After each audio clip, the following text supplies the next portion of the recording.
নমস্কার বন্ধুরা, ভিন্ন স্বাদের গল্পে আপনাদেরকে স্বাগত। এখন শুনবেন সহস্র এক আরব্য রজনীর 10ম পর্ব। চতুর্দশ রজনীর দ্বিতীয় জামে আবার কাহিনী শুরু করে শাহরাজাদ। শুনুন মহানুভব শাহজাদা, সেই দ্বিতীয় কালান্দার তার আত্মকাহিনী বলে চলেছে বড় বোনের সামনে। একখানা ছুরি নিয়ে এলো শাহজাদি। প্রাসাদের সভাকক্ষের ঠিক মাঝখানে হিব্রু ভাষায় কয়েকটা কথা লিখল সেই ছুরির ফলাদি, এবং লেখাটাকে কেন্দ্র করে বিরাট এক বৃত্ত এঁকে দিল। এবার সে বৃত্তের মাঝখানে সেই খোদাই করা লেখাটার উপর দাঁড়ালো। তারপর বিড়বিড় করে দুর্বোধ্য ভাষায় কী সব আওড়াতে থাকল। মুহূর্তের মধ্যে সারা প্রাসাদ কক্ষ ঘন অন্ধকারে ঢেকে গেল। এমন অন্ধকার যে কোনো কিছুই দেখা যায় না। হঠাৎ মনে হলো সারা প্রাসাদটা দুলছে। ধীরে ধীরে অন্ধকার কাটতে থাকে। প্রাসাদ কক্ষে দেখা গেল ভয়ঙ্কর দর্শন সেই আফ্রিদি জার্জিসকে। গাইতির মতো তার হাত, মাস্তুলের মতো তার পা, চোখ দুটো আগুনের গোলা সদৃশ্য। শাহজাদি ছাড়া আমরা সবাই ভয়ে শিউরে উঠলাম। শাহজাদির মুখে হাসির রেখা ফুটে উঠল।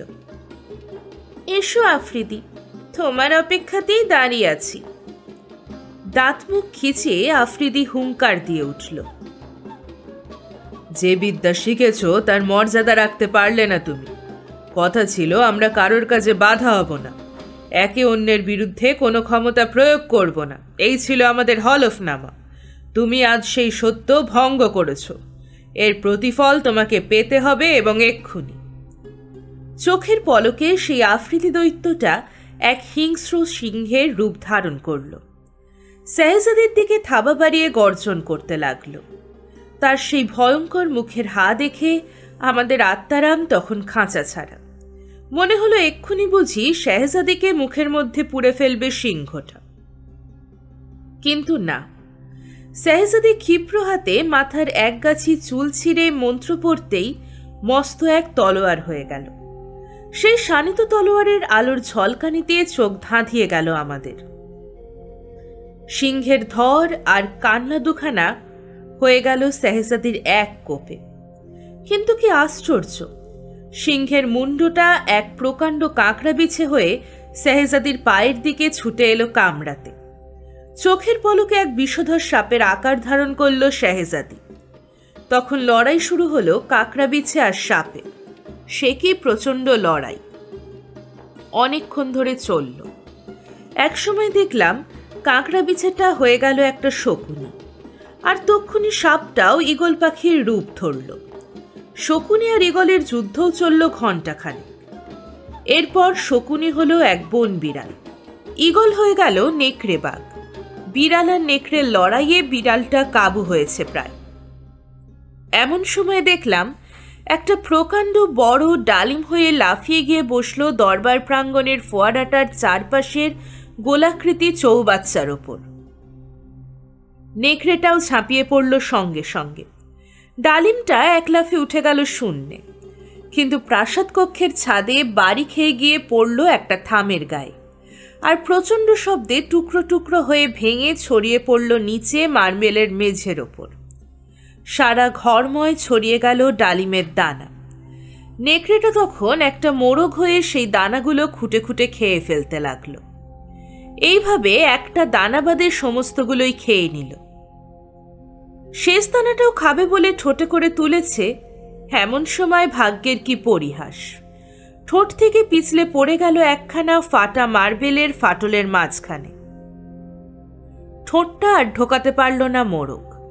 তখন চিৎকার করে আমাদের দৃষ্টি আকর্ষণ করল। ঠোঁটটা নেড়ে চেড়ে কি যেন একটা বোঝাতে চাইল, কিন্তু তার ইঙ্গিত অনুধাবন করতে পারলাম না আমরা। পরে বুঝেছিলাম সে বোঝাতে চেয়েছিল, তোমরা ওই মার্বেলের টুকরোটা তুলে দাও, আমি ওই শেষ দানাটা খাবো। ওটা খেতে পারলেই আফ্রিদিকে পুরো হজম করে ফেলতে পারবো। কিন্তু ভবিতব্যকে খণ্ডাতে পারে, যা হবার তাই হবে। আমরা তার ভাষা বুঝলাম না। সে প্রচণ্ড শব্দে চিৎকার করতে লাগলো, আর চিৎকারে প্রাসাদটা দুলতে থাকে। বুঝি বা এক্ষুনি হুড়মুড় করে ধসে পড়বে আমাদের মাথায়। মোড়কটা ঠোঁট দিয়ে ঠুকরে চলেছে মার্বেলটার উপর। একসময় দেখা গেল মার্বেলের ভাঙা একটা টুকরো তুলে ফেলে দিয়ে সেই শেষ দানাটা ঠোঁটে করে তুলে নিল সে। কিন্তু কি ব্যাপার বুঝতে পারল না। ডালিমের দানাটা ছিটকে গিয়ে পড়ল চৌবাচ্চার জলে, আর সঙ্গে সঙ্গে হয়ে গেল একটা মাছ। মোড়কটা তার রূপ পাল্টে হয়ে গেল পানকৌড়ি। চৌবাচ্চার জলে ডুব দিয়ে অদৃশ্য হয়ে গেল সে। প্রায় 1 ঘন্টা কেটে গেল, পানকৌড়ি আর ওঠে না। একসময় প্রচণ্ড এক গোঙানির শব্দে চমকে উঠলাম আমরা। দেখলাম উথাল পাথাল করছে চৌবাচ্চার জল। এবার দেখলাম আফ্রিদি তার আসল চেহারা নিয়ে উঠে আসছে জল থেকে। তার শরীরটা এক জ্বলন্ত অঙ্গার, গনগনে আগুনের এক বিরাট চাই। সে কি ভয়াবহ দৃশ্য! তার নাক চোখ মুখ দিয়ে উদ্গীরণ হচ্ছিল চিমনির ধোঁয়া। তার পিছনে পিছনে শেহজাদিও উঠে আসে, ঠিক আগের মতো এক রূপবতী যুবতী, কিন্তু তার দেহটাও লাল টকটকে, আগুনে দগ্ধ এক ধাতব মূর্তি। ক্রমশ তারা দুজনেই আমাদের দিকে এগোতে থাকে। ভয়ে শিউরে উঠলাম। ওই আগুনের প্রচণ্ড উত্তাপে ভস্ম হয়ে যাব আমরা। কি করব কিছু ভাবতে পারছি না। পালাবার পথ নাই। ঠিক করলাম চৌবাচ্চার জলে ঝাঁপিয়ে পড়ে এই আগুনের হলকা থেকে নিজেকে বাঁচাই। কিন্তু দেখলাম আফ্রিদিটা স্থির হয়ে দাঁড়িয়ে পড়েছে 1 মুহূর্ত। তারপর বিকট এক চিৎকার দিয়ে ঝাঁপিয়ে পড়ল দরবার প্রাঙ্গণে, ঠিক আমাদের মাঝখানে। এক ঝলক আগুনের হলকা এসে লাগলো আমার চোখে মুখে। এমন সময় শেহজাদির জ্বলন্ত দেহটা এসে জাপটে ধরল আফ্রিদিকে। 2 অগ্নিপিণ্ডের সে উদ্দাম লড়াই। আগুনের উত্তাপ দ্বিগুণ হয়ে উঠল। আফ্রিদির মুখনিসৃত একটা উল্কার মতো আগুনের ফলা এসে ঘায়েল করে দিল আমার এই বাঁ চোখটা। আর একটা হলকা এসে লাগলো সুলতানের থুতনির উপর। পুড়ে ঝলসে গেল। নিচের ঠোঁটটা খসে ঝুলতে লাগলো, আর নিচের পাটির দাঁতগুলো ঝুপঝুপ করে পড়ে গেল মার্বেলের মেঝের ওপর। আরেকটা তীর্যক আগুনের ফলা এসে বিঁধল সেই হারেমের প্রধান খোঁজার বুকে। বেচারি সঙ্গে সঙ্গেই মারা গেল। এই সময়কালের মধ্যে আফ্রিদি আর শেহজাদির জুজুৎসুর লড়াই চলছিল। আফ্রিদি চেয়েছিল আমাদের ওপর ঝাঁপিয়ে পড়ে সবাইকে জীবন্ত দগ্ধ করে ফেলতে, কিন্তু শেহজাদির প্যাঁচে পড়ে আর এগোতে পারল না সে। তাই আগুনের স্ফুলিঙ্গ নিক্ষেপ করে হত্যা করতে চেয়েছিল সবাইকে। আমরা দুজনে অঙ্গহানির ওপর দিয়ে বেঁচে গেলাম, কিন্তু খোঁজাটা প্রাণ হারালো। এমন সময় আর্তনাদ করে উঠল আফ্রিদি, আল্লাহ, আমাকে তোমার কোলে টেনে নাও, তুমি একমাত্র ভরসা। তুমি ছাড়া আমার অন্য কোনো গতি নাই। জীবনে যত পাপ করেছি তার শাস্তি আমাকে পেতেই হবে। তোমার দেয়া সব শাস্তি আমি মাথা পেতে নেব মালিক। তোমার পায়ের কাছে আমাকে একটু ঠাঁই দাও। হঠাৎ স্তব্ধ হয়ে গেল আফ্রিদির আর্তনাদ। পাহাড়ের মতো তার ওই বিশাল জ্বলন্ত বপুটা লুটিয়ে পড়ে গেল মার্বেলের মেঝের ওপর। আগুনের তেজ কমে আসতে লাগলো। একটু পরে একেবারে নিভে ছাই হয়ে পাঁজা হয়ে পড়ে রইল তার দেহটা। শেহজাদি এগিয়ে এলো আমাদের দিকে, বলল, শিগগির শিগগির নিয়ে এসো 1 গ্লাস পানি। জল এলো। সে বলল, আমার মুখের সামনে তুলে ধরো গেলাসটা। জলের গেলাসটা সামনে ধরতে বিড়বিড় করে কি সব দুর্বোধ্য মন্ত্র আওড়ালো খানিকটা। তারপর বলল, পানিটা ছিটিয়ে দাও ওই বাঁধরটার ওপর। আমার গায়ে ছিটিয়ে দেয়া হলো সেই মন্ত্রপুত জল। সেই সঙ্গে শেহজাদি পরিষ্কার আরবিতে বলল, সর্বশক্তিমান একমাত্র পরম সত্য আল্লাহর দোয়ায় তুমি তোমার আগের চেহারায় ফিরে এসো।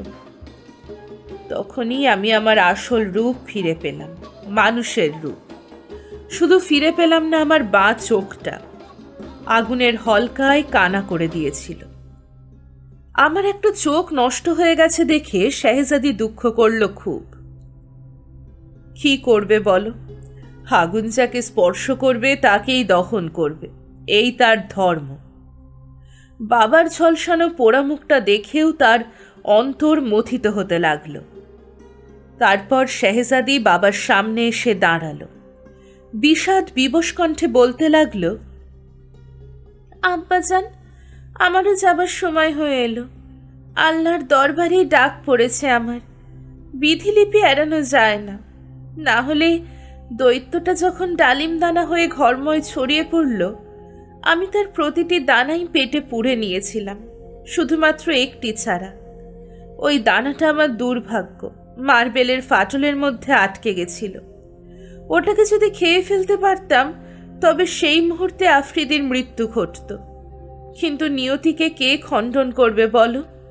না হলে সব দানা খেয়ে শেষ করলাম, আর ওই একটা দানাই বা ফসকে পড়ে যাবে কেন মুখ থেকে? যাক, এ নিয়ে দুঃখ শোক করো না।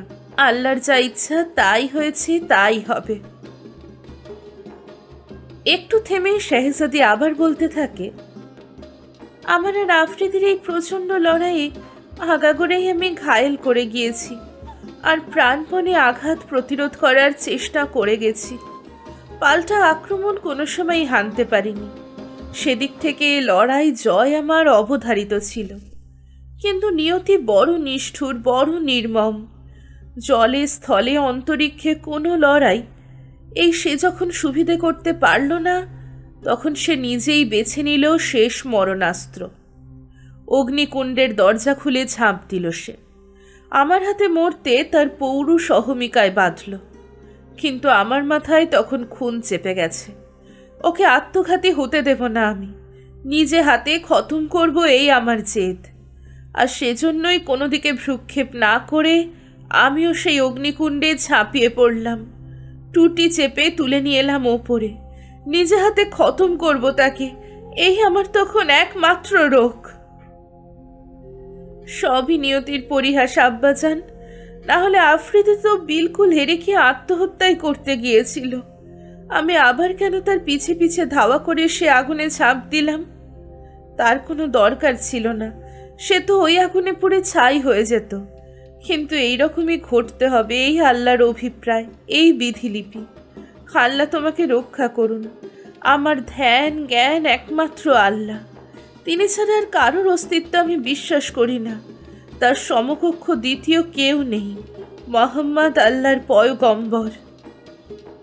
এই বলে মেঝের ওপর লুটিয়ে পড়ে গেল শেহজাদি। আফ্রিদির দেহাবশেষের পাশে তার নির্বাপিত দেহটাও পড়ে রইল, একটা ছোট্ট ছাইয়ের ডেলা হয়ে। আমরা অনেক কাঁদলাম। এর চেয়ে আমার নিজের মৃত্যুই ভালো ছিল।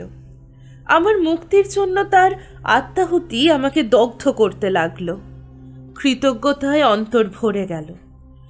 কন্যার শোকে উন্মাদের অবস্থা হলো সুলতানের। কপাল চাপড়াতে লাগলো বারবার। নিজের হঠকারিতার জন্য মাথার চুল ছিঁড়তে লাগলো। কেন সে তার মেয়েকে বলল বাঁদরকে মানুষ করে দিতে? কেনই বা সে তাকে দরবারে ডেকে পাঠালো? হায় আল্লাহ, এ দুর্মতি কেন হলো তার? অনুতাপে দগ্ধ হতে লাগলো সমস্ত অন্তরাত্মা। কন্যার ভস্মীভূত দেহটার পাশে গিয়ে শিশুর মতো কাঁদতে লাগলো সুলতান। কাঁদতে কাঁদতে হঠাৎ লুটিয়ে পড়ে অজ্ঞান হয়ে গেল সে। হারামের বেগমরা এলো, কৃতদাসীরা এলো। বাদশাহী মর্যাদায় 7 দিন ধরে শোক পালন করা হলো শেহজাদির উদ্দেশ্যে। শোক সপ্তাহ শেষ হলে সুলতানের হুকুমে হাজার হাজার কৃতদাস আর হাজার হাজার বেগার মজদুর খাটিয়ে এক শেহজাদি স্মৃতি মিনার গড়ে তোলা হলো ঘণ্টাখানেকের মধ্যে। দিবারাত্র 24 ঘন্টার জন্য আলোর মালায় সাজানো হলো মিনারটা। শোকে দুঃখে দিন দিন কৃষকায় হতে থাকে সুলতান। খাওয়া দাওয়া প্রায় ছেড়েই দিল। কারোর সঙ্গে দেখা সাক্ষাৎ করে না। দরবারে বসে না নিয়ম মতো। সারা প্রাসাদ এক বিষাদের ছায়া। কারোর মুখে হাসি নেই। সবাই যেন কেমন বিষণ্ণ চুপচাপ। এইভাবে মাসাধিক কাল কাটল। একদিন সুলতান আমাকে ডেকে পাঠালো। শোনো বাবা, তুমি এখানে আসার আগে আমরা বেশ সুখে স্বচ্ছন্দে বসবাস করছিলাম। ভাগ্য সুপ্রসন্ন ছিল আমাদের। কিন্তু তুমি যেদিন এলে সেদিন থেকেই আমার সৌভাগ্যের চাকা উল্টো দিকে ঘুরছে। দুঃখ শোক দুর্বিপাকে জীবন বিষণ্ণ হয়ে উঠছে আমার। আমার ইচ্ছে নয় তুমি আর এখানে থাকো। তোমার মুখ আমি আর দেখতে চাই না। আমার কথায় মনে কোনো দুঃখ করো না বাবা। তোমার কোনো দোষ নাই, দোষ আমার ভাগ্যের। তোমার ভাগ্যের সঙ্গে ভাগ্য জড়াতে যাবে যে তারই ভাগ্য বিড়ম্বনা ঘটবে, এই নিয়তি। তাই তোমাকে বলছি বাবা, তুমি এদেশ ছেড়ে অন্য কোথাও চলে যাও। এদেশে তুমি থাকলে সারা দেশটাই উচ্ছন্নে যাবে আমার। তুমি আমার প্রাণ প্রতিমা কন্যার মৃত্যুর একমাত্র কারণ। তোমার জন্যই আমার মুখটা পুড়ে কদাকার হয়ে গেছে, দাঁতগুলো হারিয়েছি। তুমি এদেশে না এলে আমার একান্ত বিশ্বাসী প্রধান খোঁজার প্রাণনাশ ঘটত না। কিন্তু মনে করো না বাবা, তোমাকে দোষারোপ করছি। তোমার কি দোষ? দোষ তোমার দুর্ভাগ্যের। তোমাকে সত্যিই আমি ভালোবাসি। আমার কন্যা তার নিজের জীবন দিয়ে তোমাকে শাপ মুক্ত করে দিয়েছে। তুমি তোমার আসল রূপ ফিরে পেয়েছ। এবার তুমি এসো। আমার ভাগ্যে যা লেখা ছিল তাই ঘটেছে, নিয়তি এড়ানো যায় না। ঢের সয়েছি শোক তাপ। এবার ফিরে যাও শাহজাদা, আমাদের একটু শান্তিতে বাস করতে দাও বাবা। মালকিন, বিশ্বাস করুন, তখন সেই মুহূর্তে আমার নিজেকে মনে হলো দিনহীন অপয়া অপদার্থ এক হতভাগা। কান্নায় রুদ্ধ হয়ে এলো আমার কণ্ঠ। চিৎকার করে বলতে চাইলাম, ধরণী দ্বিধা হও, আমি ঢুকি, কিন্তু পারলাম না। মাতালের মতো টলতে টলতে বেরিয়ে এলাম প্রাসাদ প্রাঙ্গণ ছেড়ে। তারপর পথ আর পথ, শুধু পথ চলা। কোথায় চলেছি কিছুই জানি না, জানতে চাই না। শুধু উদ্দেশ্যহীনভাবে চলতে লাগলাম। চলতে চলতে অবশেষে আজ সন্ধ্যায় এসে হাজির হলাম এই বাগদাদ শহরে। বাগদাদ আমার ছোটবেলার স্বপ্ন শহর ছিল।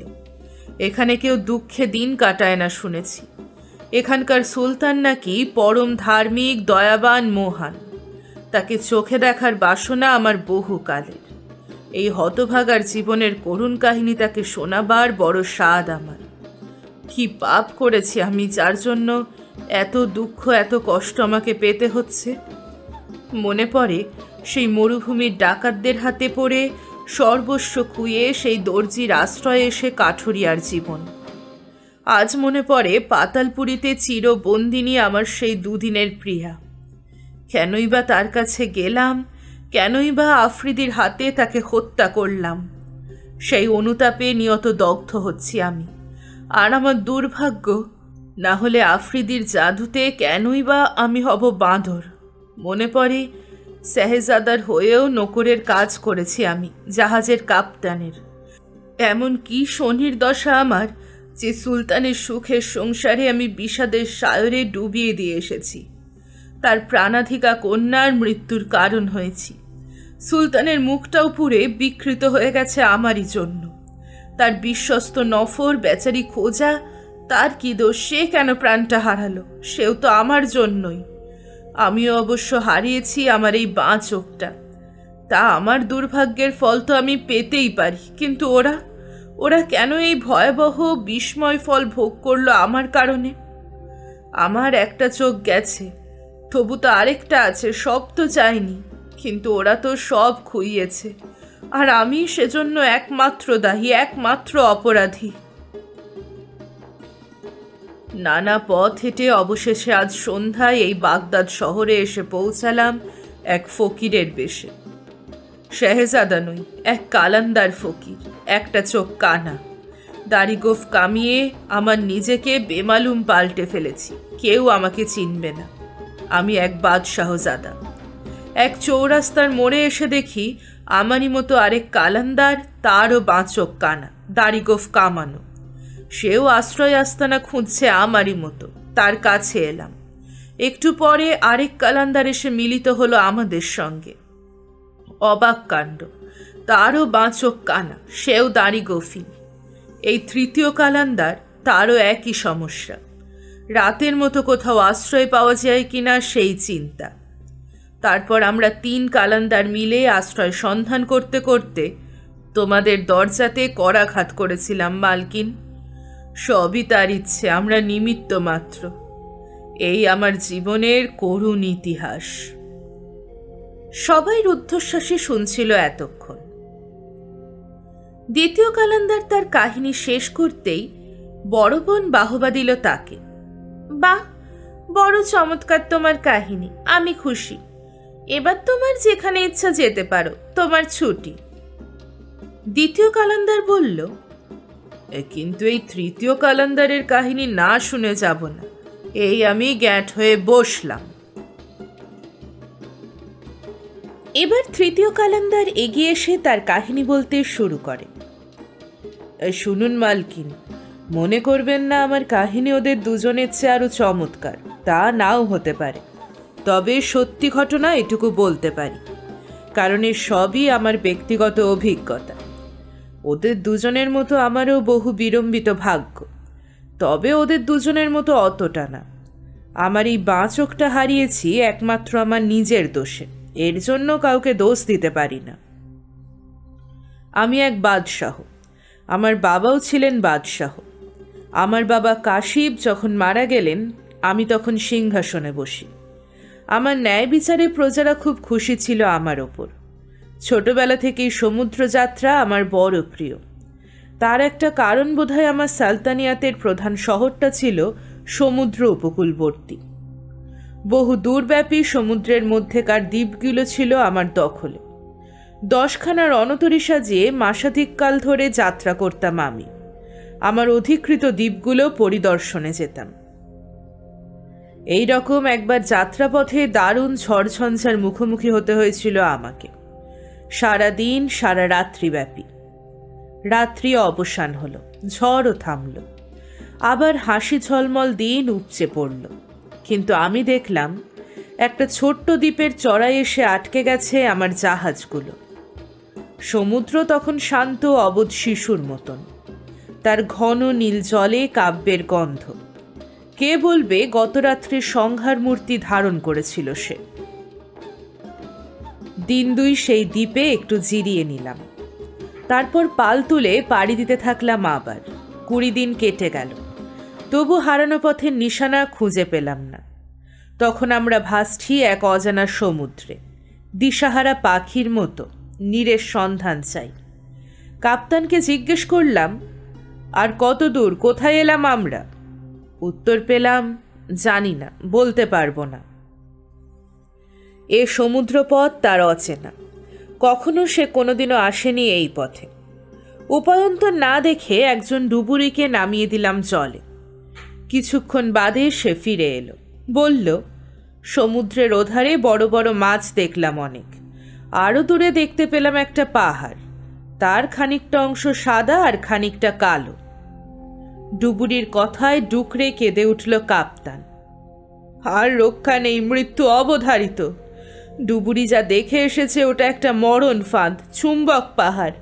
পাহাড়টার গায়ে গাঁথা আছে হাজার হাজার চুম্বক লোহার বর্ষা। আমাদের জাহাজ যতই তার কাছে যেতে থাকবে, সেই চুম্বকের প্রচণ্ড আকর্ষণ হিড় হিড় করে টেনে নেবে, আর পাহাড়ের ধাক্কায় চুরমার হয়ে যাবে জাহাজগুলো।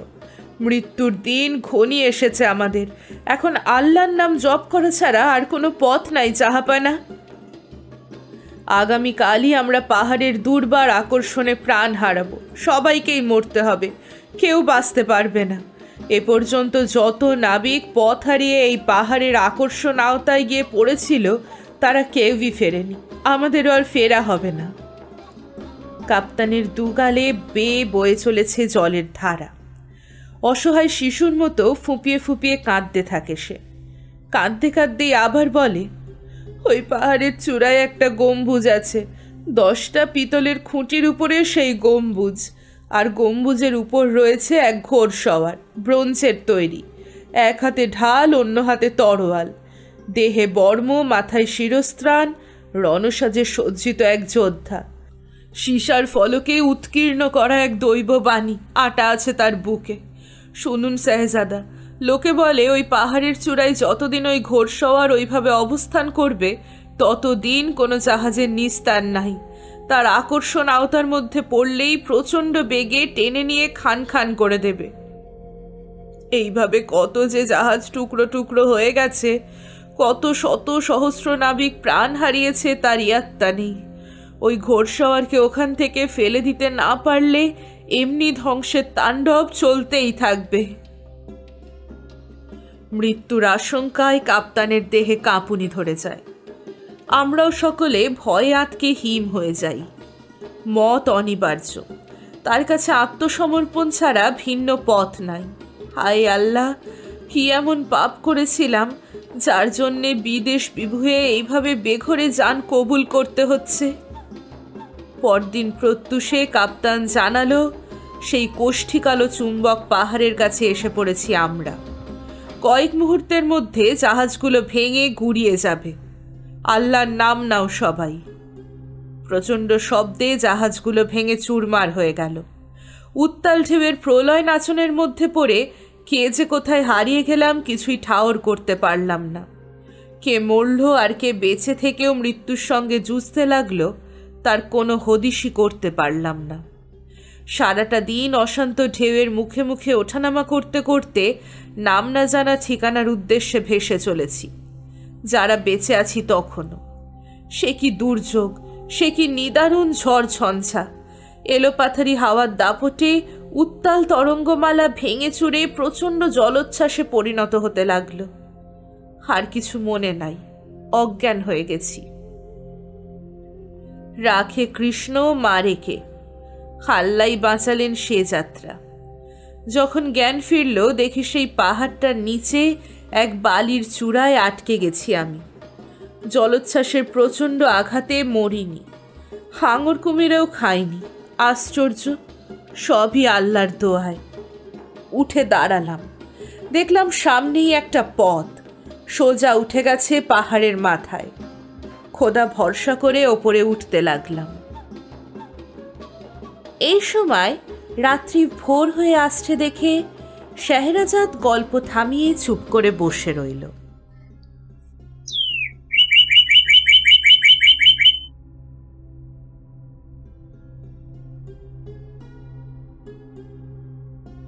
পরদিন পঞ্চদশ রাত্রি। শেহরাজাদ গল্প শুরু করে। তৃতীয় কালান্দার তার জীবন কাহিনী বলে চলেছে, আর শুনছে সেই 3 বোন, কুলি ছেলেটা, তার সঙ্গী, আর 2 কালান্দার, খালিফা হারুন আল রশিদ, উজির জাফর, দেহরক্ষী, আর সেই 7 জন সশস্ত্র নিগ্র প্রহরী। আল্লাহর কি অপার মহিমা! আমি যখন সেই খাড়াই পথ বেয়ে পাহাড়ের মাথায় উঠে চলেছি তখন হঠাৎ হাওয়ার দিক পরিবর্তন হয়ে গেল এবং এই হাওয়ার আনুকূল্যে তরতর করে উঠে যেতে পারলাম ওপরে। বিপরীতমুখী হাওয়ার বেগ অগ্রাহ্য করে এ পথ বেয়ে 1 পাও এগোনো সম্ভব নয় কোনো মানুষের। যাই হোক, উপরওয়ালার কৃপায় উপরে উঠে এসে সেই গম্বুজের নিচে এসে দাঁড়ালাম। আনন্দে আমার শরীর তখন কাঁপছে। সারাদিনের শ্রান্তিতে অবসন্ন হয়ে এলো শরীর। গম্বুজের নিচে যেখানে দাঁড়িয়েছিলাম সেখানেই শুয়ে ঘুমিয়ে পড়লাম। ঘুমের মধ্যেই শুনতে পেলাম এক দুরাগত কণ্ঠের বাণী, শোনো কাশিবের পুত্র, ঘুম থেকে জেগে উঠে তোমার পায়ের ঠিক তলায় গর্ত খুঁড়ে দেখো, একখানা তীর আর ধনুক পাবে। এই তীর ধনুকটা দৈব শক্তি সম্পন্ন। তারপর ওই ধনুকে তীরটা জুড়ে গম্বুজের মাথার উপরে ওই ঘোড়সওয়ারকে লক্ষ্য করে ছুঁড়ে দাও, তাহলে ব্রোঞ্জের ঘোড়সওয়ারটা সমুদ্রে পড়ে নিমজ্জিত হয়ে যাবে। দুনিয়ার মানুষ পরম উপকৃত হবে চিরকালের মতো। সঙ্গে সঙ্গে তোমার হাত থেকেও খসে পড়ে যাবে ধনুকটা। যে গর্ত তুমি খুঁড়েছিলে সেই গর্তেই ধনুকটা রেখে মাটি চাপা দিয়ে দিও। এরপর সামনে তাকালে দেখতে পাবে সমুদ্রের জল ফুলে উঠেছে। ফুলতে ফুলতে একসময় দেখবে তোমার পায়ের তলার পাহাড়ের চূড়া সমান হয়ে উঠেছে। এই সময় দেখবে একটা ছোট্ট ডিঙি নৌকা বেয়ে আসছে একটা লোক তোমারই দিকে। কাছে এলে পরিষ্কার মনে হবে সেই ঘোড়সওয়ার। অবিকল তার চেহারার সঙ্গে মিল আছে এই ডিঙির লোকটার। আসলে কিন্তু তা ঠিক না। নৌকাটা আরও কাছে এলে দেখবে মরার মাথার খুলিতে ভর্তি নৌকার পাটাতন। ভয় পেও না, তোমাকে নিরাপদে সাগর পার করে দেবার জন্যই সে আসবে। সেই রূপই নির্দেশ দেয়া আছে তাকে, কিন্তু সাবধান, তার নৌকায় উঠে ভুলেও কখনো আল্লাহর নাম মুখে এনো না। নৌকায় উঠলে সে একটানা 10 দিন সমুদ্র পাড়ি দিয়ে তোমার দেশের চেনা শান্ত নিরাপদ সমুদ্র এলাকায় পৌঁছে যাবে। সেখানে দেখবে সওদাগরের এক নৌকো, তারা তোমাকে তুলে নিয়ে তোমার গন্তব্যস্থানে পৌঁছে দেবে। কিন্তু আবারও বলছি, ভুলেও কখনো তাদের সামনে আল্লাহর নাম উচ্চারণ করবে না। ঘুম ভেঙে গেল, খোয়াব কেটে গেল। উঠে দাঁড়ালাম। পায়ের তলার মাটি খুঁড়ে পেলাম সেই ধনুক আর তীর। ধনুকে তীর জুড়ে ঘোড়সওয়ারকে লক্ষ্য করে ছুঁড়লাম। প্রচণ্ড এক শব্দে নিচে সমুদ্রের জলে পড়ে গেল মূর্তিটা। আর তৎক্ষণাৎ দেখলাম সমুদ্র এক ভীষণ রূপ ধারণ করছে। টকবক করে ফুটতে লাগলো অনন্ত জলরাশি। ফুসতে ফুসতে ফুলতে ফুলতে ক্রমশ পাহাড়ের সমান উঁচু হয়ে গেল। দেখলাম দূরে একখানা ছোট নৌকা বেয়ে নিয়ে আসছে একটি লোক। হুবহু যেমনটা দেখেছিলাম স্বপ্নে, সেই রকম সব ঘটে যেতে লাগলো।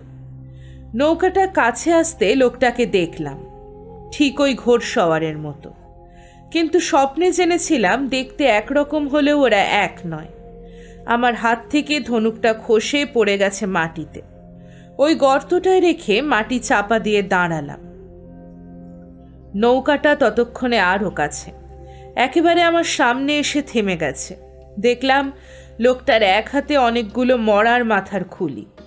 আর কি আশ্চর্য, যদিও নৌকা বাইছে, লোকটা কিন্তু রক্ত মাংসের মানুষ নয়, পিতলের তৈরি এক মানুষের মূর্তি।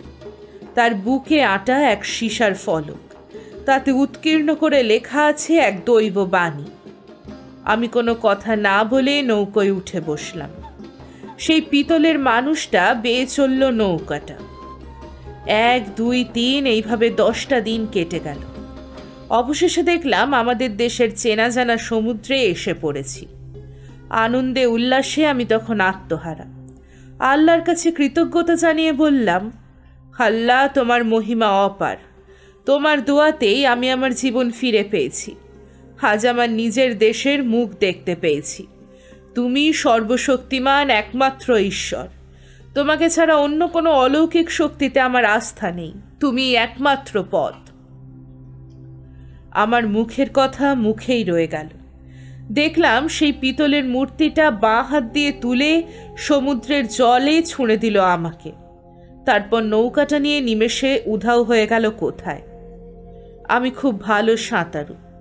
সমুদ্রের নীল জলে গা ভাসিয়ে দিলাম। এইভাবে সারাটা দিন কেটে গেল। আমার হাত পা অবশ হয়ে আসতে লাগলো। ভয় হলো এবার মৃত্যু অনিবার্য। আল্লাহর নাম স্মরণ করতে লাগলাম। সন্ধ্যা ঘনিয়ে এসেছে। এমন সময় মসজিদ চূড়ার মতো উঁচু উত্তাল ঢেউ এসে ভাসিয়ে নিয়ে চলল আমাকে সমুদ্র কূলের দিকে। তারপর এক সময় অনুভব করলাম আমাকে তীরে ছুঁড়ে দিয়ে ঢেউটা আবার সমুদ্রে ফিরে গেছে। বুঝলাম এও তারই এক মহিমা। সমুদ্র সৈকতে উঠে এসে জামা কাপড় খুলে শুকাতে দিয়ে বালির উপর শুয়ে ঘুমিয়ে পড়লাম। সকালে উঠে শুকনো জামা কাপড়গুলো পরে সামনে চেয়ে দেখি এক সবুজ শস্যক্ষেত্র। আনন্দে নেচে উঠল মন। এপাশ ওপাশ চক্কর দিয়ে ঘুরে ঘুরে দেখতে লাগলাম। যেদিকে তাকাই শুধু জল আর জল। সমুদ্রের মধ্যে ছোট্ট একটা দ্বীপে দাঁড়িয়ে আছি আমি। একটা জায়গায় বসে পড়লাম। আমার অধম অদৃষ্টের কথা চিন্তা করতে লাগলাম।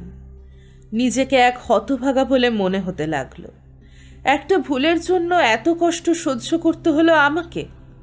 ঠিক করলাম এবার থেকে দেখে শুনে সাবধানে চলতে হবে। অদৃষ্ট যখন সাথ দিচ্ছে না, যখন তখন বিপদ আসতে পারে। এমন সময় নজর এলো একখানা জাহাজ এই দিকেই আসছে। না জানি আবার কোন বিপদ হয়। এই ভেবে একটা গাছের ওপর উঠে গিয়ে নিজেকে আড়াল করে নিলাম পাতায় ঠেকে। জাহাজটা এসে নোঙর করল। জনদশেক নফর নামল। সবাইরই হাতে একটা করে মাটি কাটা কোদাল।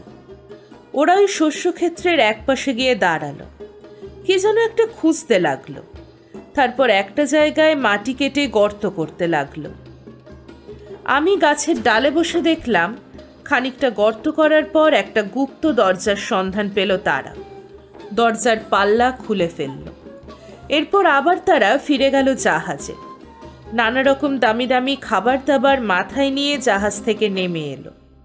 গুপ্ত দরজা দিয়ে নিচে নেমে গিয়ে সামানগুলো রেখে আবার ফিরে গেল জাহাজে। আবার নিয়ে গেল সাজ পোশাক ইত্যাদি। এইভাবে নানা রকম জিনিসপত্র নামিয়ে রেখে এলো মাটির নিচে সেই ঘরে। মোট কথা একটা খানদানি পরিবারে যা যা দরকার তার সব কিছুই ছিল তার মধ্যে। তারপর জাহাজ থেকে নেমে এলো জরা বার্ধক্যে জীর্ণ এক থুরথুরে বৃদ্ধ, একটা ফুটফুটে কিশোরের হাত ধরে। পিছন পিছন নফরগুলো, তাদের হতে মণিমুক্তা খচিত সূক্ষ্ম কারুকার্য করা বাদশাহী শাল। ওরা সবাই সেই গুপ্ত দরজা দিয়ে নিচে নেমে গেল। কিছুক্ষণ বাদে সেই ছোট্ট কিশোর বালকটি ছাড়া আর সবাই উঠে এসে জাহাজ ছেড়ে দিয়ে চলে গেল। জাহাজটা যখন অনেক দূরে চলে গেছে, গাছ থেকে নামলাম আমি। ওই জায়গাটায় গিয়ে মাটিগুলো সরিয়ে গুপ্ত দরজাটা খুলে ফেললাম। পাথরের তৈরি সিঁড়ি বেয়ে নেমে গেলাম নিচে। এক সুরম্য অট্টালিকা। একটু এগোতেই চোখে পড়ল দামি মখমলের পর্দা দেয়া একটা দরজা। পর্দা সরিয়ে ভিতরে পা রাখতে সাহস হলো না। ঝকঝকে তক্তকে আনকোড়া বহু মূল্যবান পারস্য গালিচায় প্রকাণ্ড ঘরটার পুরো মেঝেটা মোড়া। সুন্দর সুন্দর সোফা কোচ, টেবিল, আলমারি, চমৎকার সাজানো গোছানো ঘরটা। মাথার উপরে কারুকার্য খচিত ঝাড়বাতি। টেবিলের উপর সাজানো সুন্দর কাজ করা এক ফলের ঝাঁপি আর মিঠাই মন্ডার রেকাবি। তার মাঝখানে প্রকাণ্ড এক ফুলদানি, ওপাশে সোনার পালঙ্কে বসে সেই কিশোর বালক সোনার পাখায় হাওয়া খাচ্ছে। আমাকে দেখা মাত্র ভয়ে আঁতকে উঠল সে। আমি তাকে অভয় দিয়ে বললাম, কোনো ভয় নেই বন্ধু, আমিও মানুষ, এক বাদশাহের ছেলে, এবং নিজেও আমি বাদশাহ। আমি তোমার কোনো ক্ষতি করতে আসিনি, বরং তোমাকে মৃত্যুর হাত থেকে উদ্ধার করতে এসেছি। ওরা তোমাকে এই পাতালপুরীতে রুদ্ধ করে চলে গেল, এখান থেকে কোনোভাবেই তুমি বেরিয়ে বাঁচতে পারবে না, তাই আমি তোমাকে বাঁচাতে এলাম। আমার কথা শুনে কিশোর একটু হাসল। কি সুন্দর তার ঠোঁটের হাসি, যেন মুক্ত ঝরে পড়ল। তার আয়ত চোখ, উন্নত নাসিকা, প্রশস্ত ললাট দেখে মনে হয় এক খানদানি বংশের ছেলে সে। ইশারায় তার পাশে গিয়ে বসতে ডাকলো আমাকে। শুনুন মালিক, ওরা আমাকে এখানে ছেড়ে পালিয়ে যায়নি। আমার মৃত্যুও তাদের আদৌ কম্য নয়, বরং ঠিক তার উল্টো। মৃত্যুর হাত থেকে রেহাই পাওয়ার জন্যই ওরা আমাকে লোকচক্ষুর অগোচর এই পাতালপুরীতে লুকিয়ে রেখে গেল। তুমি হয়তো আমার বাবার নাম শুনে থাকবে। তামাম দুনিয়ার মধ্যে সবচেয়ে সেরা জহুরি আমার বাবা। তার মতো ধনী লোক বোধহয় খুব কমই আছে। দুনিয়ার এমন কোনো সুলতান বাদশাহ নাই যার কাছে আমার বাবা হিরে জহরত বিক্রি করেন। তার খ্যাতি নাম জগৎজোড়া। বাবার বৃদ্ধ বয়সের সন্তান আমি। আমার জন্মের সময় এক সিদ্ধবাগ গণৎকার বলেছিল এই শিশু তার পিতামাতার জীবদ্দশাতেই মারা যাবে। এর বয়স যখন 15 হবে, সেই সময় বাদশাহ কাশিবের পুত্রের হাতে এর মৃত্যু ঘটবে। গণৎকার আরও বিস্তারিত বিবরণ রেখে গেছেন। একসময় বাদশাহ কাশিবের পুত্র সমুদ্র যাত্রায় জাহাজডুবি হয়ে এক কোষ্ঠী পাথর পাহাড়ে গিয়ে উঠবে। সেই পাহাড়ের চূড়ায় এক পিতলের ঘোড়সওয়ারকে সমুদ্রের জলে ফেলে দিয়ে চিরকালের মতন হাজার হাজার নাবিকের প্রাণ বাঁচাবে। আমার বাবা এই 15 বছর ধরে আমাকে খুব সাবধানে চোখে চোখে রেখে মানুষ করেছে। কয়েকদিন হলো খবর ছড়িয়ে পড়েছে কাশিবের পুত্র সেই পাহাড়ে উঠে পিতলের ঘোড়সওয়ারটাকে জলে ফেলে দিয়েছে। এই খবর শোনার পর থেকে আমার মা বাবার চোখে ঘুম নাই। এই কটা দিনের মধ্যে আমার বাবার শরীর বার্ধক্যে একেবারে ভেঙে পড়েছে, দেখলে চেনা যায় না এমন। আমার মা কেঁদে অন্ধ হয়ে গেছে, নাওয়া খাওয়া বন্ধ করে দিয়েছে। গণৎকারের ভবিষ্যৎবাণী শোনার পর থেকেই বাবার চিন্তা কি করে আমাকে কাশিবের পুত্রের হাত থেকে রক্ষা করবে। অনেক ভেবেচিন্তে শেষে এই নির্জন দ্বীপে মাটির তলায় এই প্রাসাদপুরী বানিয়ে রেখেছে সে। 15 বছর বয়সের সময় যাতে সে লোকচক্ষুর আড়ালে এখানে এনে আমাকে লুকিয়ে রাখতে পারে। কাশিবের পুত্র সেই পিতলের ঘোষসাওয়ারকে জলে ফেলে দিয়েছে, তাই আজ আমাকে সে এখানে লুকিয়ে রেখে গেল। গণৎকারের ভবিষ্যৎবাণীতে বলা হয়েছিল ঘোষসাওয়ারকে জলে ফেলে দেবার 40 দিনের মধ্যে এই ঘটনা ঘটবে। তাই বাবা আমাকে 40 দিনের জন্য এখানে লুকিয়ে রেখে গেল। বাবার এবং আমার নিজেরও বিশ্বাস এই দূরধিগম্য পাতালপুরীর সন্ধান কিছুতেই পাবে না সে।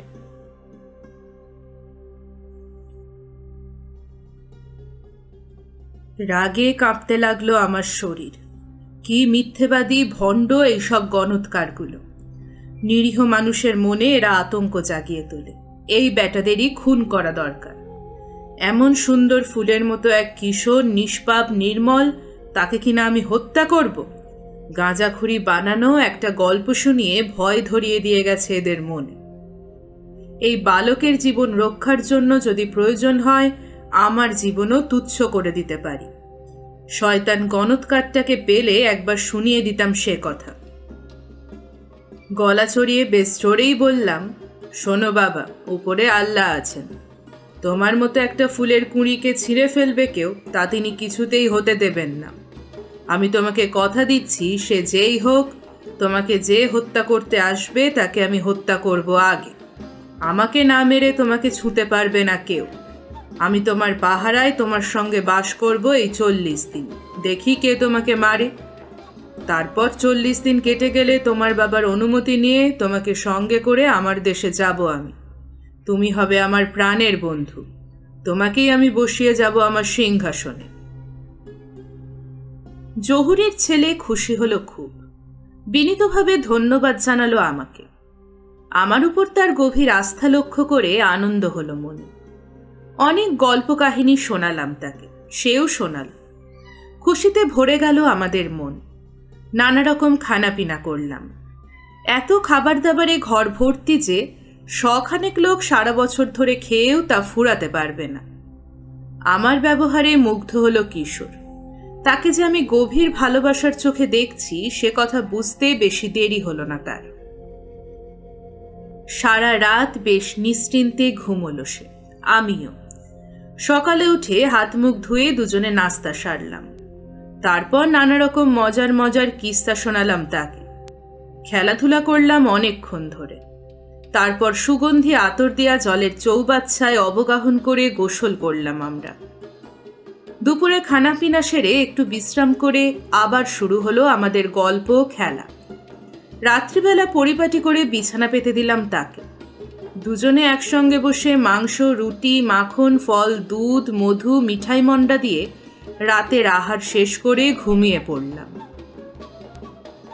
দিনের পর দিন এইভাবে খেলাধুলা, হাসি হুল্লোড়ের মধ্যে দিয়ে কেটে যেতে লাগলো।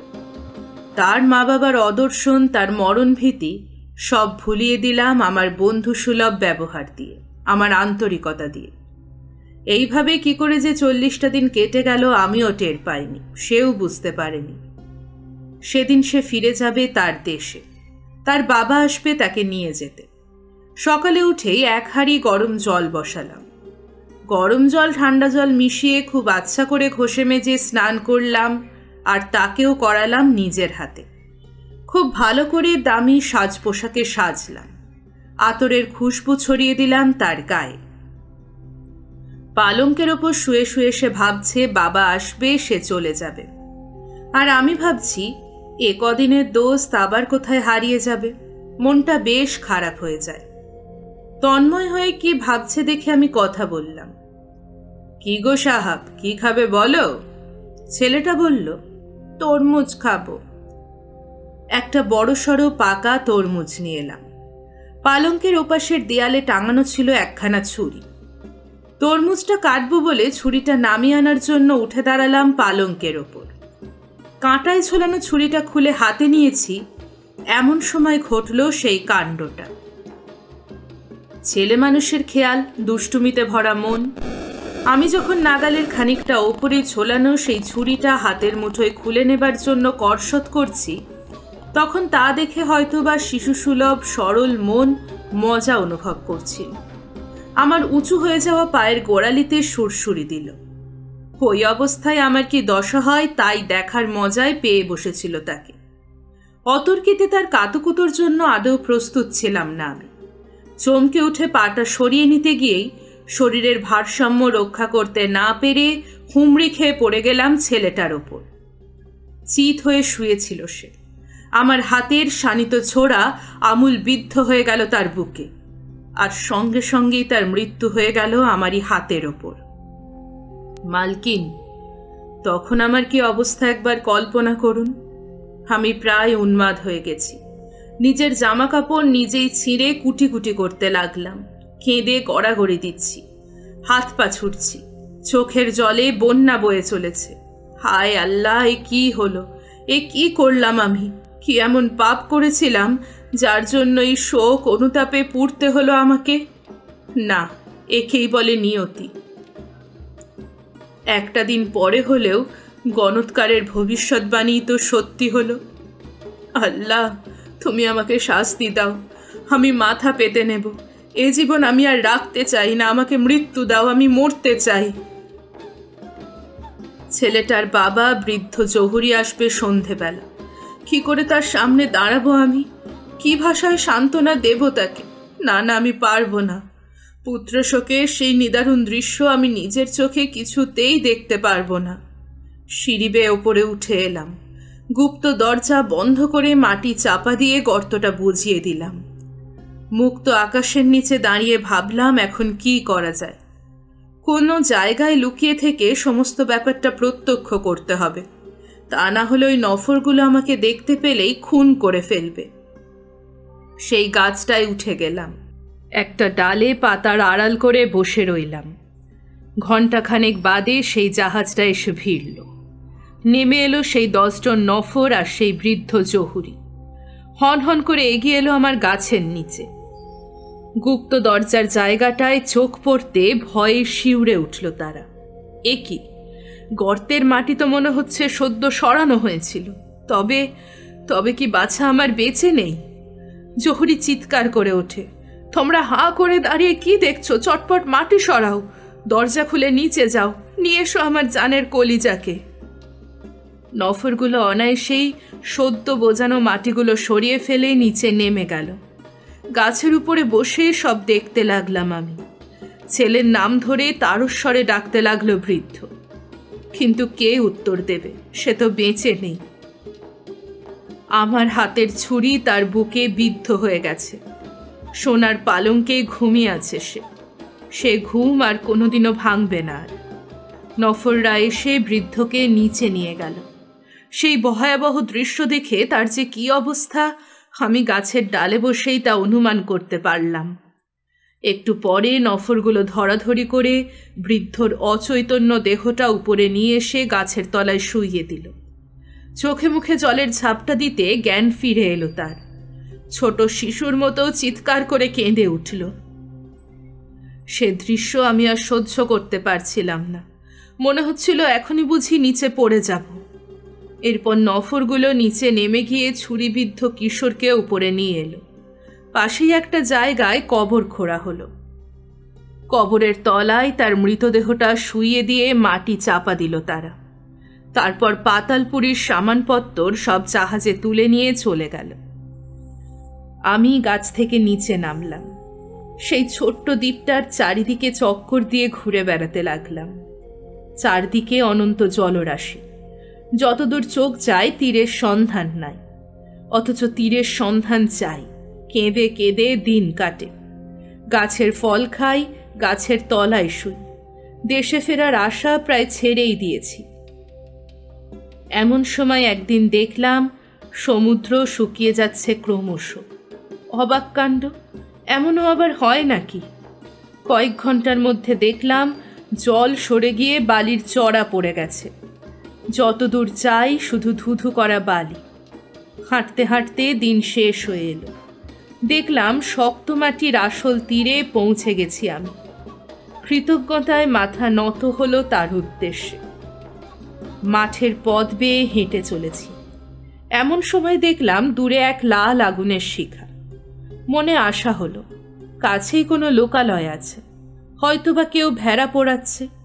কিন্তু কাছে আসতে ভুল ভাঙল। অবাক হয়ে দেখলাম এক বিরাট প্রাসাদ, আর গোটা প্রাসাদটাই পিতলের তৈরি। সূর্যাস্তের লাল আভা এসে পড়েছে পিতলের উপর, তাই মনে হচ্ছে গনগনে আগুনের এক কুণ্ড জ্বলছে। প্রাসাদের সামনে দাঁড়াতেই 10 জন যুবক এসে দাঁড়ালো প্রাসাদের সিংহ দরজায়। তারা সবাই সুঠামদেহী সুন্দর সুপুরুষ, কিন্তু সবারই বাঁচক কানা ঠুলি পড়া। তাদের পাশে এসে দাঁড়ালো এক অশীতিপর বৃদ্ধ। জরা বার্ধক্যে গায়ের চামড়া ঝুলে পড়েছে, কিন্তু দেখলে বোঝা যায় যৌবনে এক রূপবান পুরুষ ছিল সে। 8 জন সঙ্গী নিয়ে এগিয়ে এলো বৃদ্ধ। শুধু 2 জন দাঁড়িয়ে রইল আগের জায়গায়। সবাই আমাকে স্বাগত জানালো, আমিও সালাম জানালাম। তারপর আমার ভাগ্য বিড়ম্বিত জীবনের এক নিষ্ঠুর কাহিনী সব খুলে বললাম তাদের কাছে। সে কাহিনী আপনারা সবাই এতক্ষণ শুনলেন, তাই আর পুনরুক্তি করব না এখানে। আমার দুঃখের কাহিনী শুনে তারাও খুব দুঃখিত হলো। সাদরে প্রাসাদের অন্দরে নিয়ে চলল। বিরাট প্রাসাদ, মহলের পর মহল পার হয়ে চলেছি, কিন্তু শেষ আর হয় না। প্রাসাদ কক্ষগুলো আগাগোড়া সাজানো গোছানো, ঝকঝকে তকতকে। শেষে প্রকাণ্ড দরবার কক্ষে এসে আমরা থামলাম। এইটি সবচেয়ে বড় কক্ষ এবং প্রাসাদের ঠিক মাঝখানে। কি সুন্দর করে সাজানো, দেখলেই প্রাণ জুড়িয়ে যায়। 10খানা বিরাট বিরাট পারস্যের মূল্যবান গালিচায় মোড়া দরবার কক্ষের চারপাশ, আর মাঝখানে সুন্দর সব কাজ করা আরেকখানা আরও দামি গালিচা পাতা। বৃদ্ধ গিয়ে বসল সেই গালিচায়, আর যুবকরা গিয়ে বসল চারপাশের সোফায়। বৃদ্ধ করজোরে আমাকে বলল, মালিক, মেহেরবানি করে বসুন। আমাকে একটা সবচেয়ে উঁচু আসন দেখিয়ে বসতে অনুরোধ জানালো সে। বললে, চুপ করে বসুন ওখানে, কোনো কথা বলবেন না, আমরা আপনার জন্য প্রার্থনা জানাবো তার কাছে। কিছুক্ষণ চোখ বন্ধ করে বসে রইল বৃদ্ধ, তারপর উঠে দাঁড়ালো। এদিক ওদিক পায়চারি করলো একটু, তারপর মাংস আর মদ এলো আমাদের জন্য। অন্য 10 জন এবং আমি মোট 11 জন একসঙ্গে বসে খানাপিনা সারলাম। বৃদ্ধ নিজে হাতে করে আমাদের এঁটো কাটা পরিষ্কার করল, তারপর আবার তার নিজের জায়গায় গিয়ে বসল, কিন্তু কোনো কথা বলল না। বেশ রুক্ষ মেজাজে যুবকদের একজন বলল, প্রার্থনা জানাবার জন্য আমাদের দরকারি সামানপত্র না এনেই বসে পড়লে কেন? বৃদ্ধ কোনো উত্তর দিল না, উঠে অন্য ঘরে চলে গেল। এক এক করে 10 পারে সুদৃশ্য সাটিনের ঢাকনায় ঢাকা 10টা পাত্র এবং 10টা চিরাগবাতি নিয়ে এসে ওই যুবকদের প্রত্যেকের পাশে রাখল, কিন্তু আমার জন্য কিছুই আনল না সে। যে যার সবাই পাত্রগুলো হাতে তুলে নিয়ে মুখের ঢাকনা খুলে ফেলতেই দেখলাম উনুনের ছাই, চিরাগের কালি আর কাজলে ভরা সেই পাত্রগুলো। ওরা সবাই ফুপিয়ে কেঁদে উঠল, আমাদের পাপের ফল। ছাইগুলো নিজের নিজের মাথায় ছড়িয়ে দিল, মুখে মাখল চিরাগের কালি, আর ডান চোখে পড়ল সেই কাজল। ভোরবেলা আবার সবাই ধুয়ে মুছে সাফ করল সেই ছাই, কালি আর কাজল। পাট করা পোশাক পরল, একেবারে ফিটফাট সাহেব আগের মতো। ওদের এইসব কাণ্ড কারখানা দেখে তো আমার আক্কেল গুড়ুম। ব্যাপার স্যাপার কিছুই বুঝতে পারছি না। কৌতূহল হলো, কিন্তু কোনো কথা বলার উপায় নেই। আগেই বারণ করে দিয়েছে বৃদ্ধ, কোনো কথা বলবে না, চুপ করে বসে থাকবে শুধু। কিন্তু এইরকম কৌতূহল কি চেপে রাখা যায়? পরপর 3 রাত্রি কেটে গেল, একই ঘটনার পুনরাবৃত্তি ঘটতে লাগলো। আমি আর ধৈর্য রাখতে পারলাম না। ওদের কাছে জানতে চাইলাম, আচ্ছা মালিক, এসব কি ব্যাপার কিছুই বুঝতে পারছি না। আমি জানি এসব কথা জানতে চাওয়া বারণ আছে, কিন্তু এমন অদ্ভুত সব কাণ্ড না জেনেই বা থাকি কি করে? আমার ভাগ্যে যা আছে হবে, তবু আমি আজ শুনবো। বলুন, কেন আপনাদের সবারই বাঁ চোখটা কানা? আর প্রতি রাত্রে কেনই বা আপনারা মাখেন ছাই, কালি আর চোখে পড়েন কাজল। এ কথা জিজ্ঞেস করছো কেন? তোমার যে সর্বনাশ হবে, কেন জানতে চাইছো এসব? আমি তখন বেপরোয়া বললাম, তা হোক, তবু বলুন, আমি শুনতে চাই। কিন্তু সে কথা শুনলে তোমারও বাঁ চোখটা যাবে। তা যাক, তবু বলুন, আমি শুনব। সারা জীবন ধরে একটা অদম্য কৌতূহল জীবিত রাখার চেয়ে আমার বাঁ চোখটা কানা হওয়াও ভালো। কৌতূহল যদি কুড়ে কুড়ে খায় আমাকে, তবে কি হবে আমার চোখ দিয়ে আপনারা বলুন? আমার ভাগ্যে যা ঘটে ঘটুক, আমি শুনবই। তখন সেই যুবকদের একজন বলল, আমরা প্রত্যেকে আমাদের নিজেদের দোষে বাঁ চোখ হারিয়েছি। তুমিও হারাবে তোমার নিজের দোষে। এজন্যে পরে আমাদের দায়ী করো না। তোমার বাঁ চোখ কানা হবার পর কিন্তু এখানে তোমার ঠাঁই হবে না, কারণ মাত্র 10 জনেরই জায়গা আছে এখানে, 11 জনের জায়গা হবে না। এমন সময় সেই বৃদ্ধ একটা জ্যান্ত ভেড়া নিয়ে ঢুকলো ঘরে। কোনো কথা বলল না, একখানা ছুরি দিয়ে জবাই করে মারল ভেড়াটাকে। ছাল চামড়া ছড়িয়ে আবার চলে গেল। যুবকদের একজন বলল, এই ভেড়ার চামড়ার মধ্যে তোমাকে ভরে সেলাই করে এই প্রাসাদের ওপরে চূড়ায় রেখে আসা হবে। রুখ পাখি জানো, একটা আস্ত হাতিকে ঠোঁটে তুলে উড়ে যেতে পারে। সেই রুখ পাখি এসে তোমাকে তুলে নিয়ে যাবে। তার ধারণা তুমি বুঝিবা সত্যি একটা ভেড়া, তোমাকে ফলার বানিয়ে খাবে, এই তার ইচ্ছে। উড়তে উড়তে সে গিয়ে বসবে একটা বিরাট উঁচু পাহাড়ের মাথায়। মানুষের সাধ্য নেই সেখানে ওঠে। তোমাকে সেলাই করে ভরার আগে একটা ছুরি দেব সঙ্গে। তুমি সেই ছুরি দিয়ে সেলাই কেটে বেরিয়ে আসবে, ভয় নাই। রুখ পাখি কখনো মানুষ খায় না। তোমাকে দেখা মাত্র সে উড়ে পালিয়ে যাবে। তারপর তুমি চলতে থাকবে।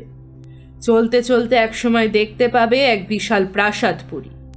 এই প্রাসাদের প্রায় 10 গুণ বড়, আর এর চেয়ে 1000 গুণ সুন্দর সাজানো গোছানো, ঝলমলে। বলতে গেলে সারা প্রাসাদটাই সোনার পাতে মোড়া।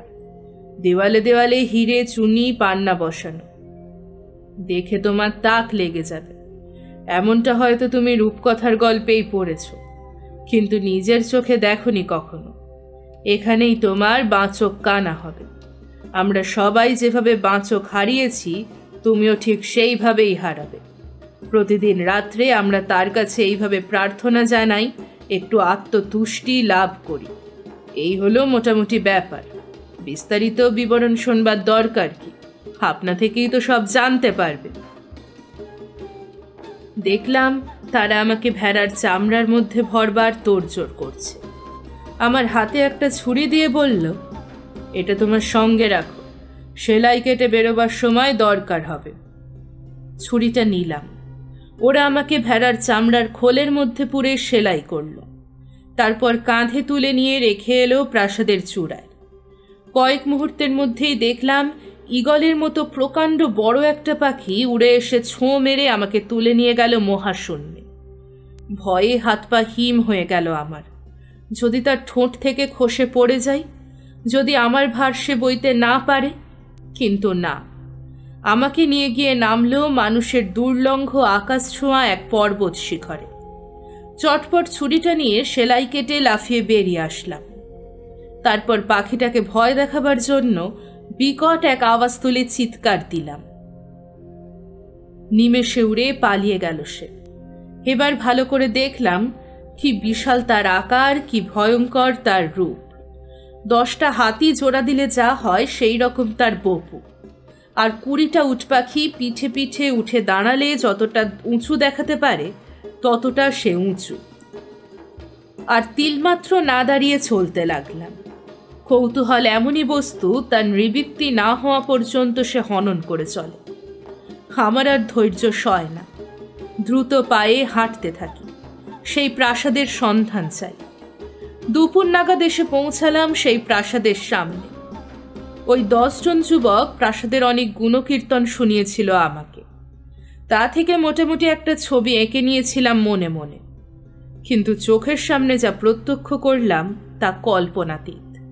এমন সুরম্য প্রাসাদ আমি জীবনে দেখিনি কখনো। সিংহ দরজা দিয়ে ভেতরে প্রবেশ করলাম। 99টা বিরাট বিরাট চন্দন কাঠের দরজা পেরিয়ে প্রাসাদের মাঝখানের প্রশস্ত কক্ষে এসে দাঁড়ালাম। যেদিকে তাকাই হীরা চুনি পান্নার মেলা। দেওয়ালের গায়ে বসানো এইসব অমূল্য রত্নগুলো ঝকমক করছে। মনে হলো দুনিয়ার সব মণিমাণিক্যই বুঝি এখানে এনে রাখা হয়েছে। একটা ঘরে দেখলাম বেহেস্তের পরীর মতো পরমা সুন্দরী 40টি যুবতী। আমার তেমন কোনো ভাষা নেই তাদের রূপের যে বর্ণনা দিতে পারি। এক কথায় এমন নিখুঁত অনিন্দ সুন্দরী নারী সারা দুনিয়া ঢুঁড়েও একটাও মিলবে না। আর কি আশ্চর্য, 40 জনের প্রত্যেকেই একই রকম দেখতে, কারোর সঙ্গে কারোর এক ফোঁটা অমিল নাই। হুবহু সবাই এক ছাঁচে ঢালা পুতুলের মতো। আমাকে দেখে উঠে দাঁড়ালো তারা, মধুছড়া মিষ্টি গলায় স্বাগত জানালো। তুমি আমাদের আজ মেহমান, আমাদের কাছে মন প্রাণ খুলে দাও, আনন্দ করো, তুমি আমাদের ঘরের লোক আজ। একটা উঁচু মঞ্চের উপরে নিয়ে গিয়ে বসালো আমাকে, আর ওরা বসলো নিচে দামি কার্পেটের উপর। বলল, মালিক, আমরা তোমার দাসী, যা হুকুম করবে তাই করে ধন্য হব আমরা। তুমি আমাদের প্রভু, মাথার মণি। তোমার আগমনে আমরা আনন্দে আত্মহারা। তুমি আমাদের ভাগ্য বিধাতা। তোমার সুখেই আমাদের সুখ, তোমার আনন্দেই আমাদের আনন্দ, তোমার ইচ্ছাতেই আমাদের ইচ্ছে। আমরা সবাই একান্তভাবে তোমারই। একজন তোয়ালে আর গরম জল নিয়ে এলো, আরেকজন আমার পা ধুইয়ে দিল, একজন খানিকটা সুগন্ধি আতর ঢেলে দিল আমার গায়ে, আরেকজন আমাকে পরিয়ে দিল সিল্কের দামি পোশাক। সোনার তৈরি একটা বেল্ট দিয়ে এঁটে দিল আমার পাতলু। একজন এনে ধরল এক পেয়ালা গোলাপি শরবত। কেউ আমার দিকে এমনভাবে তাকিয়ে রইল, আবার কেউ মুচকি হেসে চোখের বান হারল। কেউ ভুরু নাচিয়ে ইশারা করল, কেউ বা শায়রি আওড়াতে লাগলো, কেউ ধরল গান, কেউ বা ঠেলাঠেলি করে সামনে এসে দাঁড়ালো। কারো মুখে বা কি সুন্দর, কেউ বা বলে কি মিষ্টি চেহারা রে। তার জবাবে আরেকজন বলে, চেটে পুটে খেয়ে নে। সবাই মিলে হো হো করে হেসে ওঠে। একজন গেয়ে ওঠে, তুমি যে মোর রূপের আগুন, জ্বালিয়ে দিলে মোর প্রাণে। আরেকজন হাত ধরে বলে, তুমি হবে মোর প্রিয়তম, আমি হব তব দাসী। একজন লাফিয়ে এসে পড়ল আমার কোলে, গলা জড়িয়ে ধরে বলে, না না না, তুমি আর করো না, রূপটা তোমার খাসা, তুমি আমার, শুধু আমার ভালোবাসা। আমার চারপাশে মৌচাকের মতো ঘিরে বসলো মেয়েগুলো। কেউ আমাকে ঠেলা মেলে আদর করে, কেউ চিমটি কাটে, কেউ সুরসুরি দেয়, চুল ধরে টানে, কেউ বা কোমর ধরে। সবাই মিলে আবদার করে, তোমার জীবনের কাহিনী শোনাও মালিক, আমরা এখানে বনবাসের মতো দিন কাটাই, কালে ভদ্রে কোনো পুরুষের সঙ্গ পাই। আজ তোমাকে পেয়েছি অনেক দিন পরে, এবার আমরা খুশির জোয়ারে গা ভাসিয়ে দেব। তুমি আমাদের ভালোবাসা দেবে, আদর করবে, সুখের সাগরে ডুবিয়ে দেবে। আমি আমার জীবনের কিছু কিছু ঘটনা সংক্ষেপে বললাম সন্ধ্যা পর্যন্ত। সূর্য গেল অস্তাচলে, আধার নেমে এলো। মেয়েরা অসংখ্য মোটা মোটা মোমবাতি এনে জ্বেলে দিল। দিনের আলোর মতো ঝলমল করে উঠল প্রাসাদ কক্ষ। চারপাশের দেয়ালের হীরা মণিমাণিক্যের ছটা এসে চোখ ধাঁধিয়ে দেয়। ফরাসের উপর নতুন চাদর পাতল। তারপর এক এক করে খানা নিয়ে এসে সাজাতে লাগলো তারা।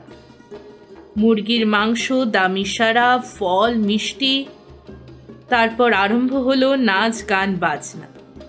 একদল বাজিতে লাগলো, একদল ধরল নাচের তালের গান, আরেক একদল নাচতে লাগলো মোহিনী রূপ ধরে। সে নাচে পুরুষের রক্ত নাচে, আগুন ধরে বুকে। আমি মদ আর মাংস খেতে খেতে দেখতে থাকলাম তাদের এই অনিন্দ সুন্দর মনোরঞ্জন। আমার খানাপিনা শেষ হলো, ওরাও গান বাজনা থামালো। একজন এগিয়ে এসে বলল, রাত হলো, এবার শোবে চলো মালিক। আমাদের এই 40 জনের মধ্যে যাকে খুশি তোমার বেছে নাও, আজকে রাতে সে হবে তোমার প্রিয়া, তোমার সাথী, যে তোমাকে সুখ দেবে, আনন্দ দেবে, ভালোবাসায় দেবে ভরিয়ে। তোমার যাকে পছন্দ বেছে নাও, আমাদের কারো মনে কোনো হিংসা বা কোনো ক্ষোভ থাকবে না। আমরা 40টি বোন পালা করে 40টি রাত কাটাবো তোমার সঙ্গে। এ কথা শুনে আমার সব তালগোল পাকিয়ে গেল। কাকে ছেড়ে কাকে নেব? চোখ বুজে আন্দাজে খপ করে ধরলাম একজনকে। সবাই হো হো করে হেসে লুটিয়ে পড়ল। চোখ খুলে দেখি আমার বাহু পাশে আবদ্ধ এক ষোড়শী। আমার হাত ধরে নিয়ে গেল সে তার শয্যায়। সারা রাত ধরে সে আমাকে দুধের সায়রে ডুবিয়ে রাখল। 40 বার পান করালো তার অমৃত। আমিও তাকে খাওয়ালাম আমার মধু 40 বার। সেও খেলো লেহন করে করে প্রাণ ভরে। এই সময় রাত্রি শেষ হয়ে আসছে দেখে শেহরাজাদ গল্প থামিয়ে চুপ করে বসে রইল। এতক্ষণ শুনছিলেন সহস্র এক আরব্য রজনীর 10ম পর্ব। উপন্যাসটি আপনাদের কেমন লাগছে অবশ্যই জানাবেন কমেন্ট বক্সে। আর এখনো যদি আমার চ্যানেলটি সাবস্ক্রাইব করে না থাকেন, এক্ষুনি চ্যানেলটিকে সাবস্ক্রাইব করে নিন।